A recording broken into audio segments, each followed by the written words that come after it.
Hello and welcome to episode 88 of the 214 Sports Show. You can name this episode whichever 88 you want to, but I got to go with my personal favorite, of course. I think they all have good cases, except for CD Lamb, but I got to go with my favorite 88, which is, got to hold up the X. Of course, it's Dez Bryant. Grew up with him, made the Cowboys exciting for me when I was growing up as a Cowboys fan. Have to make episode 88 dedicated to Dez Bryant. We're happy that you joined us here for the 214 Sports Show every Thursday at 11 a.m. I'm joined alongside my co-host, Joseph Duffey. How are you doing?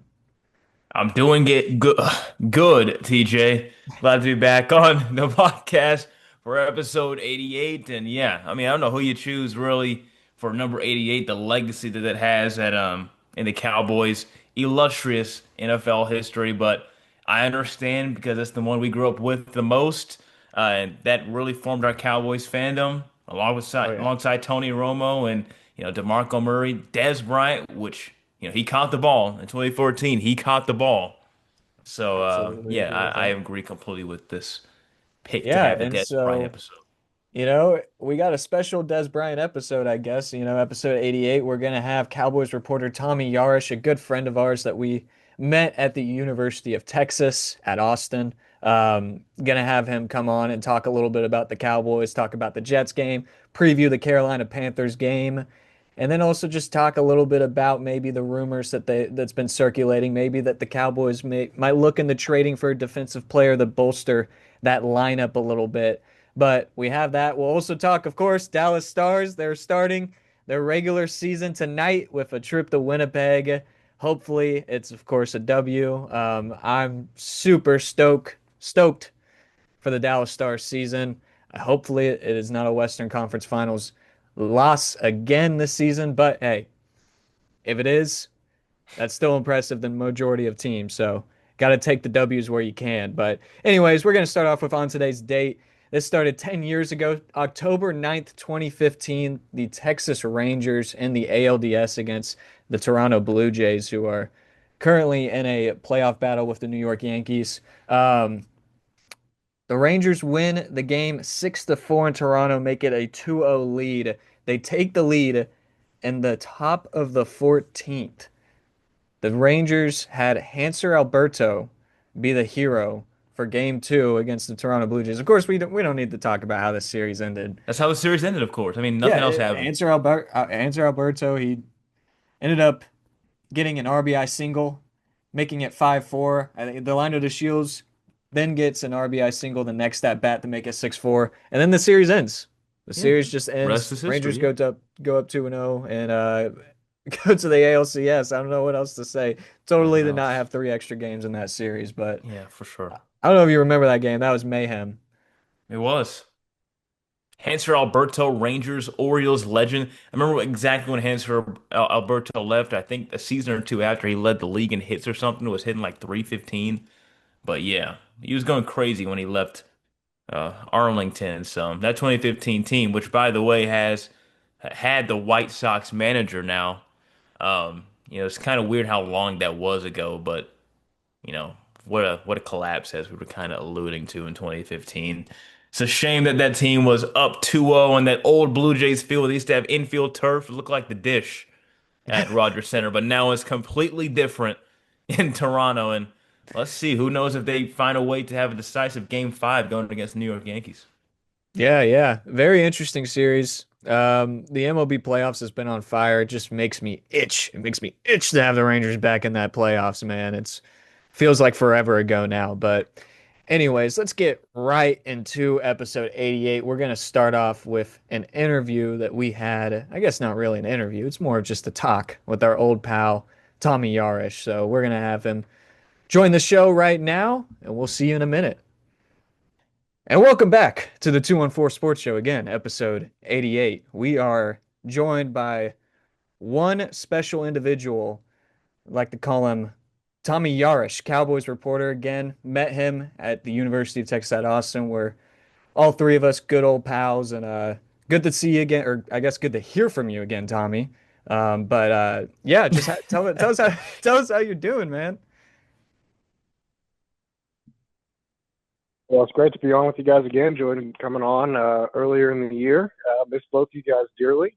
Loved our time together at Texas. And, glad you guys are doing good, keeping the show rolling. Everything's good here on my end. Getting ready for to head to Carolina later this week for Week 6 of the NFL season. But yeah, everything's good. Just miss you guys. Hope everything's good on y'all's end. It's been Yeah, great, man, Tommy. doing good. Glad to be yeah, glad to have you back on. And yeah, doing all right, but it's glad to have you back on for your analysis as you've been skyrocketing. I've been peeping at your followers. You're almost at 10K. So you're steadily climbing. A milestone is coming for the young Cowboys reporter. Yeah, I'm very grateful for everybody that's made the poor decision to give me a follow on Twitter. I apologize to the many of them, but I'm grateful that they still do it, and glad that I hope I can do a good enough job of covering the team and telling their stories. Well, Hmm. Tommy, you've done a great job. I knew that you were doing a great job ever since I got my fantasy update for CeeDee Lamb last year, and it said that it gave me the injury update, and it said per Tommy Yarrish of Dallas Cowboys. I was blown away by that. Thank you for providing those fantasy updates for my team. But anyways, Always happy to um, help. we are yeah, we're getting pretty deep into the NFL season now, like you said. Week 6 now going into Carolina, but we're gonna rewind into week 5. The Cowboys have been kind of, after the Chicago game in week 3, have kind of shown some life in the season. I'll admit it, kind of already gave up on the Cowboys after that Chicago game. I felt very freeing to give up on them, but now they've pulled me back in with these 2 games against the Packers.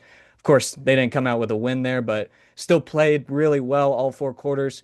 Went, tie them 40-40, and then now beating the New York Jets, going into Carolina, looking like a favorite to win that game. So, I mean, just talk a little bit about, what's been going well for the Cowboys on offense and on defense. I know that that one's a little bit of a harder one to answer, but just tell me, yeah, what are your thoughts on the Cowboys season right now?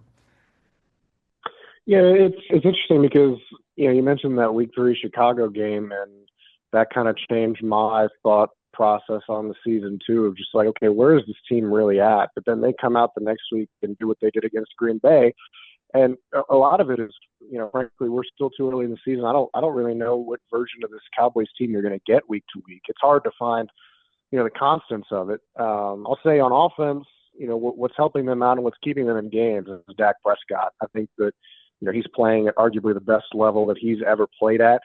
He looks incredibly comfortable, extremely confident, and that was one of the things you were certainly hoping for when you make the Brian Schottenheimer hire. And okay, this is a guy who's familiar with the offense. He's familiar with Dak. It's not a process where they have to get to learn one another as much as you would say if you hired an external candidate. So that certainly helps. And then you add George Pickens, and Clayton Adams has done an unbelievable job helping scheme up the run game. Connor Riley, the offensive line coach, too, to have 4 starters down against the Jets last week. You don't really see that. Many teams have a lot of success when they're down 4 starters on the offensive line, and they made it look seamless and, completely fine. And so you got to tip your cap to them in that department. So offensively, that's what's keeping them in ball games right now.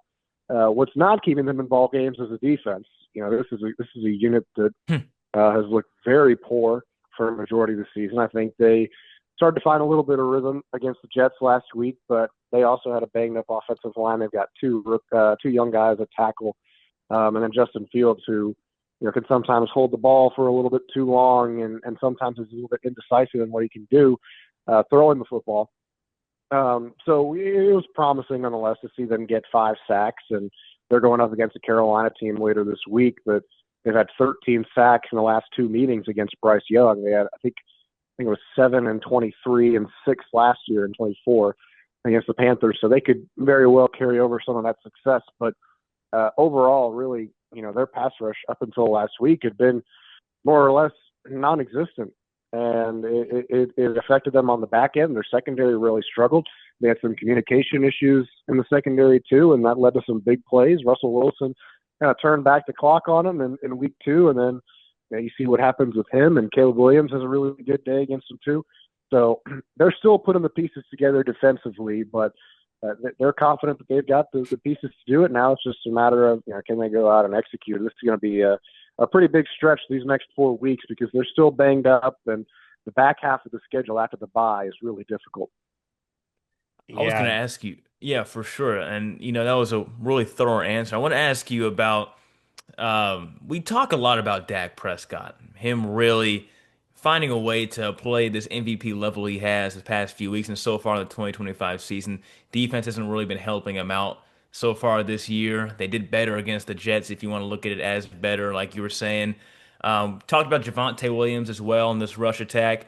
What we did not preview at all was number 19. No, not Amari Cooper, folks, but Ryan Flournoy, who went absolutely nuts against the New York Jets. Do you see from your angle as a reporter that they're actually is there any hype surrounding him at all? Is it just a one game thing because they're playing so aggressively on George Pickens? Do you think this is actually real for Ryan Flournoy to be a legit, number three option when CeeDee Lamb comes back, along with Tolbert and Turpin in this offense?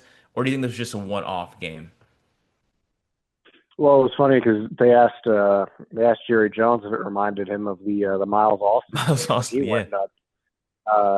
And he said, yeah, it kind of did. So I think it's too early to answer that. I think Ryan Flores got a lot of good tools, and he's a physical, big-bodied receiver who can do some work for you after the catch. One of their better possession guys, I would say, on the roster in terms of going up and getting the football. But it's difficult to say after 1 week, like, oh, there's your wide receiver three, right? We're kicking Jalen Tolbert or Cavante Turpin to the curb. I think it's too early to say that. What I will say is, I think we're going to learn a lot about Ryan Floyd over the next couple of weeks because you're still looking at Cavante Turpin probably being out this week against Carolina. CeeDee Lamb, I would probably lean towards not playing against Carolina as well. And so that means he's going to essentially be in the exact same role. So if he can get it going again, then maybe we can start to have some conversations, and the coaching staff is going to have to talk about hey, what do we got here? How do we get this guy more involved? But he's a guy that they've certainly liked. They like their depth at wide receiver, and I think that was a showing of that. He got his opportunity, and he certainly made the most of it. Yeah. Yeah. I mean, that's one of the most interesting stats from the New York game, I guess probably the most interesting one, is that was the first time in a first half, maybe even a half in Cowboys history, you might be able to correct me on this, that a wide receiver and running back went for over 100 yards each in that half. And of course, it ends up being Javonte Williams and Ryan Flournoy, not somebody like Emmitt Smith or and Michael Irvin, which is just insane to think about. But yeah, we're talking a little bit about these injury reports for Carolina. Um, another big, I guess, or I guess development within this is that we're filming this on a Wednesday.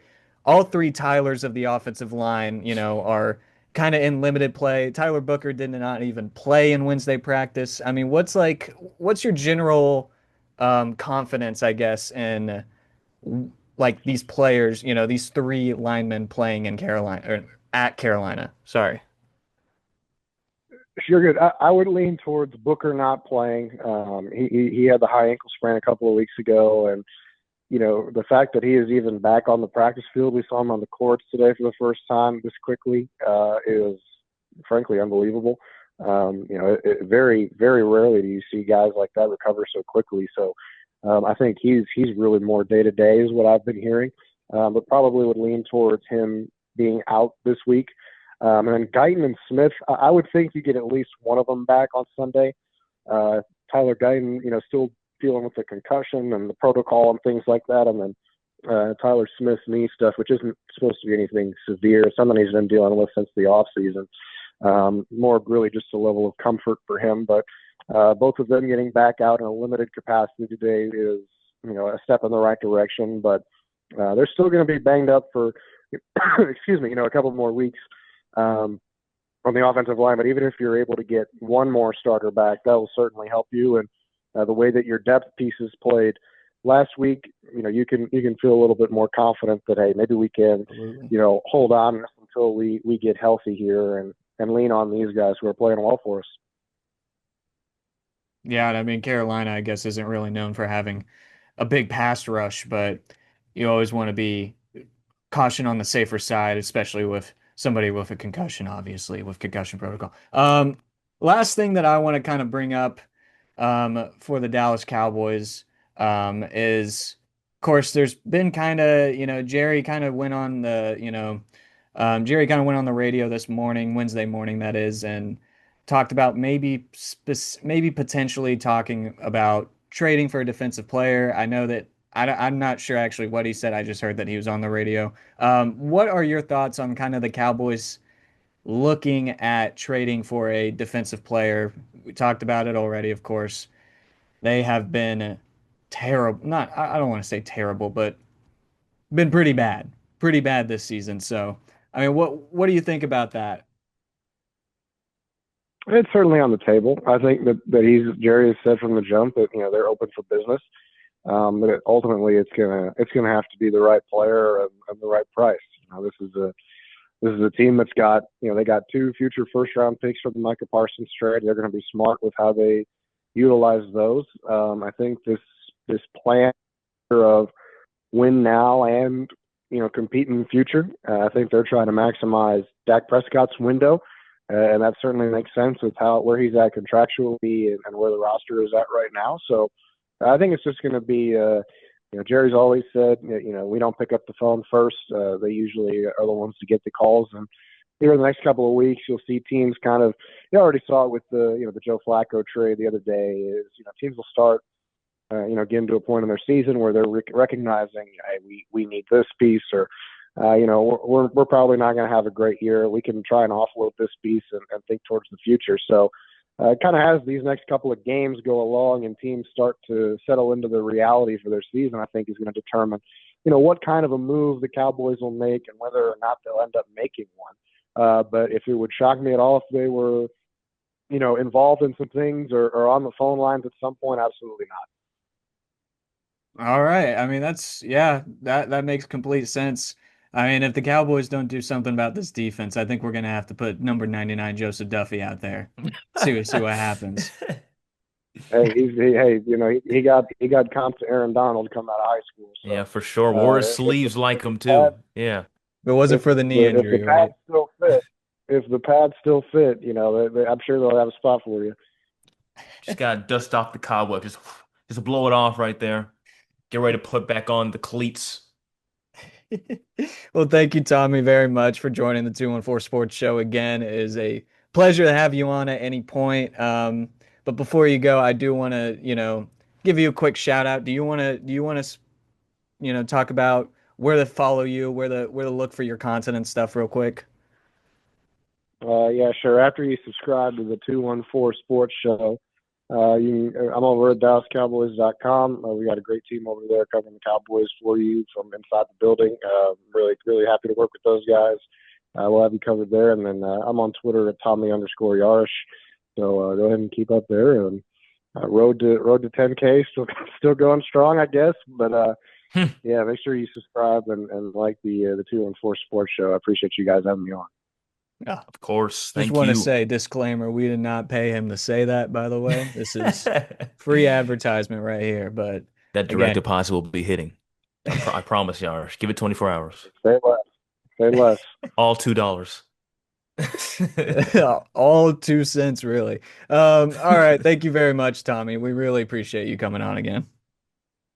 All right. Thank you guys. Appreciate it. Anytime. Thank you. Of course. All right, now we are back to just us two. You can, I guess you could turn off the video now. All right, you got your Cowboys news from Mr. Yarrish, and now it's just us again. But if you dare to still tune in to our amazing commentary, we are going to move on to the Dallas Cowboys prop bets for the Carolina game. We've been doing this every week. We got to start keeping record of what we're saying if we're We do. right. I feel like I'm on fire personally. I think I've recently, I don't know. I need to check on it, but I think I've I been think I really, think you were riding the money with the Dak pass yard last week. I think you had under, right? yeah, Yeah. 227, right? It Yeah, I was think you about, were we had like 230, 235 was like yeah. yeah, I mean, hey, I'm telling you, man. Well, we're gonna go into the first one, which is the spread. Got the Cowboys, you know, Panthers, they've been looking good this year, but still a year removed from a terrible, terrible season. And they only have the Cowboys at a 3.5 favor for the spread. Joe, do you think this goes over or under? Or do you I think the think Cowboys cover the spread? I think they cover. I think they win by a touchdown, and I think that's pretty fair. I think they can really separate from this Panthers team in the second half. It'll be close, I think, in the first half, but I think fourth quarter, Dak will really show up. Turnovers will cost Bryce Young and this Panthers offense, and if they can get home against this Panthers O line in front, this defense I'm talking about, I think the Cowboys can pull away. So I have them winning by a touchdown. Yeah, I gotta say, I mean, like Tommy said, it's really hard to pinpoint this Cowboys team on a weekly basis. But I feel like you could say that about any NFL team. I think that the Cowboys are, you know, on a hot streak. That's 2 weeks in a row that they've played well. They burned my suspicion about, their road play against the Jets last game. I know that the Jets are winless, but still a good win overall on the road. Gave me confidence. I'm gonna say that they do cover the spread against Carolina. Not Carolina just doesn't impress me, and that's probably gonna come back to bite me, but they don't impress me. Over and under right now at 49.5 points. Do you think that's over or under? I think it's fair to say under for this.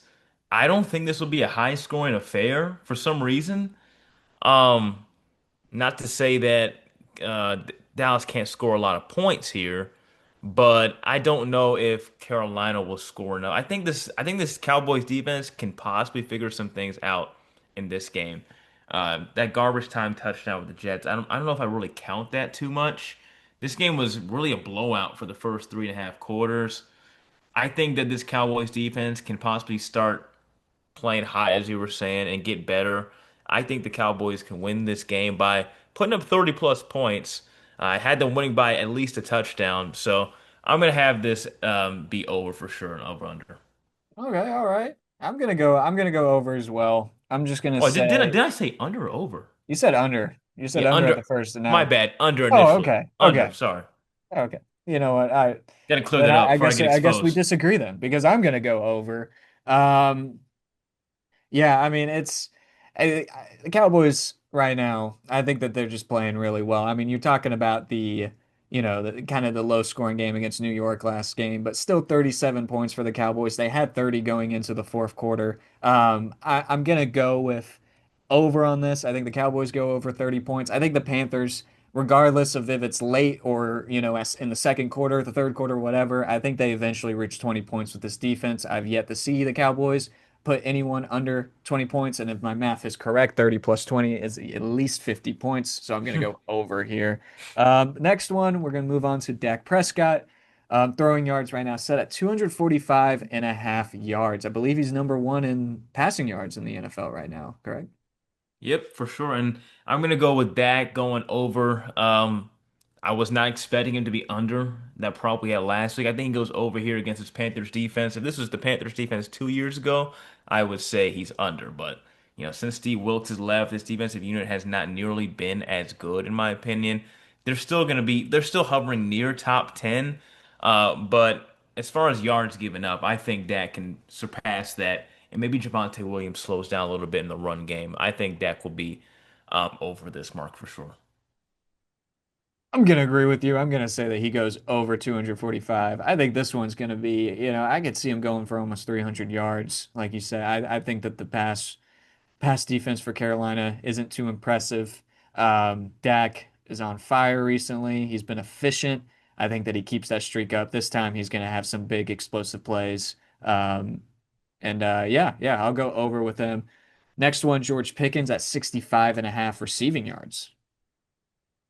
I think they keep going to the hot hand. I like what Brian Schottenheimer said about basically making sure that any time in his system, any game, he's going to feed his number one guy and get him targets. Now, he ended up actually going under, I believe, his prop last week, but there's no corner like Sauce Gardner on this defense for Carolina. I think he goes over 70 plus yards for sure. Definitely agree with you. I think he gets at least 70 yards here. I think that looking at it right now, 16.2 yards per catch. He's third among wide receivers with 20 plus targets on the season. Look, this is going to be an explosive game for the Cowboys. They're going to have some explosive plays. George Pickens is going to be in the middle of it with Dak. I'm going to go over 65 and a half. This one's a fun one. Brian Anger, 3.5 punts. What do you have? I think it's fair to go over here. Brian Anger.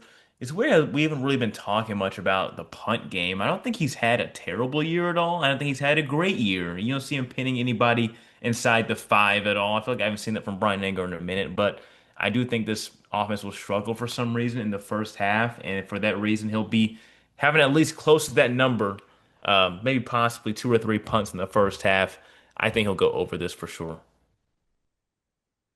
I'm going to go under. Um, I don't think that he's had over 4 punts in a game this season. I think that it's pretty conservative for Brian Anger. I think that we have been pretty aggressive with our offense. We've been efficient with our offense. We've been scoring on a lot of our drives. New York didn't really, I don't know how many times we punted against New York, but I guarantee you it wasn't over 3.5. I think it's the same with Carolina. I'm going to go under. And the last thing is score prediction. What do you have for that? I'm gonna go with the Cowboys winning 30 to No, I'm gonna say they're gonna win 28 to 22. Does that work? Is that oh, that's 28 under to that's 22. over. That's over my thing. 28-21. How about that? I'll adjust that. For All right, some reason, I'll go 31 and 20. Cowboys win by a touchdown and a field goal and then one extra point, I guess. Yeah, that goes over my 49 and a half. Yeah, I just don't, I hope that this is a Cowboys. I hope that they're able to win this game. And something that they've been doing recently in these last two games is finishing out the first half strong. If they're able to do that, I think that it's pretty free, a free win. I don't know. I'm not saying it. Whatever. it's kind Um, of weird that their best defensive performance this year really has been against the Eagles. Because I mean, if you want to say the Jets, I don't know, but in terms of competition, they their best were. defensive performance was against the Eagles on opening night, which is really It's hard to odd. say that. I mean, the Eagles were killing the Cowboys in the first half. Before In that rain third down. delay and the third down, it was. I mean, the run game never slowed down for Philadelphia almost. I mean, it slowed down a little bit, but they just dominated on the run. I think that I think that the Jets were definitely the most competent defensive. I don't know. I don't know. You raise a good question. I feel like the Jets game was a better defensive performance for the Cowboys, but I see where you're coming from with Philadelphia, especially since they're a lot more competitive. But Hmm. we're gonna go to the Dallas Stars. It is finally time. It's been a long off season. 3 years in a row, been Western Conference Finals exits for the Dallas Stars. They're going into this season, man, just hoping that they don't see Edmonton in the playoffs. Just hoping.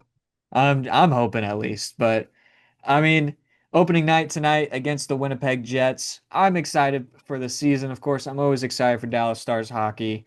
I think that it's really interesting how I guess over overrated. That's such a strong word in sports, but the Stars have been so overrated to start preseason like rankings, preseason power rankings for the last few years. I remember actually last year, after the Pavelski retirement, after really kind of, at least retaining Matt Duchene, but losing a few important players, um, they ranked us number one in the league preseason. This year, I've seen, and I don't know who this, I believe this was ESPN, which, you can take anything that ESPN says with a grain of salt, but they ranked the Stars second this season going into the season. Just super interesting. I don't see why that's the case. I think that they ranked us over Edmonton at the point. Vegas was number one. I think they ranked us over Edmonton because he was still having his contract disputes. Connor McDavid, that is. He's now officially re-signed with Edmonton for a really low price in my, obviously less than Miko Rannon and less than Jack Eichel now, who just got paid for from the Golden Knights. Um, but I mean, I think that this is going to be a really interesting um, season. This is especially for somebody like Jake Ottinger. Um, there was, of course, you can argue that you don't even have to argue. The Pete DeBoer benching in Game 5 against Edmonton is what got him fired. And Jake Ottinger has still really kind of not let that go. And, you know, not a good decision, obviously, by Pete DeBoer. I will say that Pete DeBoer was in the wrong, and the Cowboys were right to fire him because he didn't take the players' stand in the press conference afterwards. He still said that it was a good decision. He said that he didn't back up his franchise goalie, but you can't admit that Jake Ottinger has the dog in him to beat Edmonton. He has struggled against Edmonton now 2 years in a row, and that was a really poor start from him. The defense was playing bad. It was a poor start for him. And so, even if we do keep him in, you win that game. What are the odds that you win the next two games against Edmonton with Jake Ottinger in net? He has been struggling. He got outplayed by Stuart Skinner 2 years in a row. I'm not saying that Jake Ottinger is not the answer. I'm just saying that this season is going to be very critical for him. How is he going to respond to the firing of Pete DeBoer and, getting benched in that last game in the playoffs before getting eliminated? How is he going to respond? Is he going to go back to being, a top goalie in the league? He's always been consistently top five, top 10 goalie in the league. Is he going to continue to do that? Is he going to go in the playoffs and, if we meet Edmonton, is he going to be able to improve and at least play better than Stuart Skinner? I know that that's been really tough. That guy's Hmm. brick wall against the Stars in the playoffs, but is that what he's going to do? It's a really critical season for him. And, I expect him to go out there and respond and be the franchise goalie that we all expect him to be. And, hopefully that results in a cup. But I don't know. It's going to be, yeah, it's going to be an interesting season for Jake Onger, but definitely the entire Stars. They need to respond to being in the Western Conference Finals 3 years in a row and not winning. So, And it's such high standards here too when you're in the Western Conference Finals like that and you fire your coach and the pressure that's on Glenn, am I saying his last name Gulutzin? Am I saying yep, that right? yep. Say the pressure on this guy who is now in his second stint. Didn't go obviously how he wanted that first time around, but feels more confident this time around with the cast of characters that he has here. I mean, the pressure is just unreal on this guy. I don't know how he can possibly manage it, but he's here in this position for a reason. Clearly, he's confident in his abilities coming from Calgary. And so the way that Star season ended, you felt like, it was another missed opportunity. They were getting past the Avalanche in such heroic fashion in a comeback that we had really never seen a lot in our lifetime like that. And a lot of times in NHL history, like no fans really seen a comeback that crazy in a while and it just fell flat yet again after a crazy game one against Edmonton. So I understand where the Stars are coming with Jim Neal and firing Pete DeBoer, but it just felt so odd because you had that crazy record in Game Sevens, and it's like similar to Bruce Bochy. It's like, Hard do to you fire get rid that. of that? It's hard. How do you fire that? And It really is hard, yeah. And it's really interesting. I mean, you bring that it's crazy to think that a year ago we probably would have never thought that Pete DeBoer and Bruce Bochy would both be out of their jobs with the Rangers and Stars. Um, yeah, I mean, I want to say real quick before we end this episode that Jake Ottinger, you know, not the guy to blame for that Edmonton series at all. There was a lot of players that disappeared. We had a lot of players, frankly, almost disappeared the entire playoffs. Not entirely, but for a good majority of the playoffs, that are usually, solid, consistent players in our lineup, people that we can, trust to deliver. I'm talking about Matt Duchene and his lack of goal scoring in the playoffs, and Mikko Rantanen, who, obviously had historical first two rounds in the playoffs, but really simmered down in that third round against Edmonton. Those are the people that need to step up if we're going to beat Edmonton. It doesn't solely rely on Jake Ottinger, and I know my kind of opening statement kind of made it seem like Jake Ottinger is going to be the reason that we win or lose the Stanley Cup this season, which is partially true, but it's a team sport, and they gotta, if they're gonna have those, they just can't burn out like they have been. You said it's one of the most exciting two first series that a hockey team had. They looked like they were ready to compete. They looked like they were on a magical playoff run, and it just ended. It just straight up ended in game two against Edmonton, and it never got back on the road. And that's a whole team effort right there. Not on Jake Ottinger, but the whole team. So, anyways, do you have anything else to say? Not really. All right. Best of Well, luck to these stars. yep. I got hopefully a lot of Pantera this season for the Dallas Stars. Hopefully. Yeah. Um, but thank you very much for tuning in to the 214 Sports Show, episode 88, the Dez Bryant episode. Once again, we appreciate again Tommy Yarrish joining us from the Dallas Cowboys, and we appreciate you tuning in to this episode and tolerating us and our amazing, amazing sports opinions about the Cowboys and Stars. If you want to follow us more, or if you want to subscribe, like, share, would love to see that. We post every Thursday at 11 a.m. on YouTube and Spotify. And we also post on Instagram, X/Twitter, and on TikTok. We post just like extra content, all that stuff. You can follow us at 214 Sports Show. Joe, do you want to talk about your socials? Yeah, you can follow me at Joseph_Duffy99 on Instagram and also Twitter.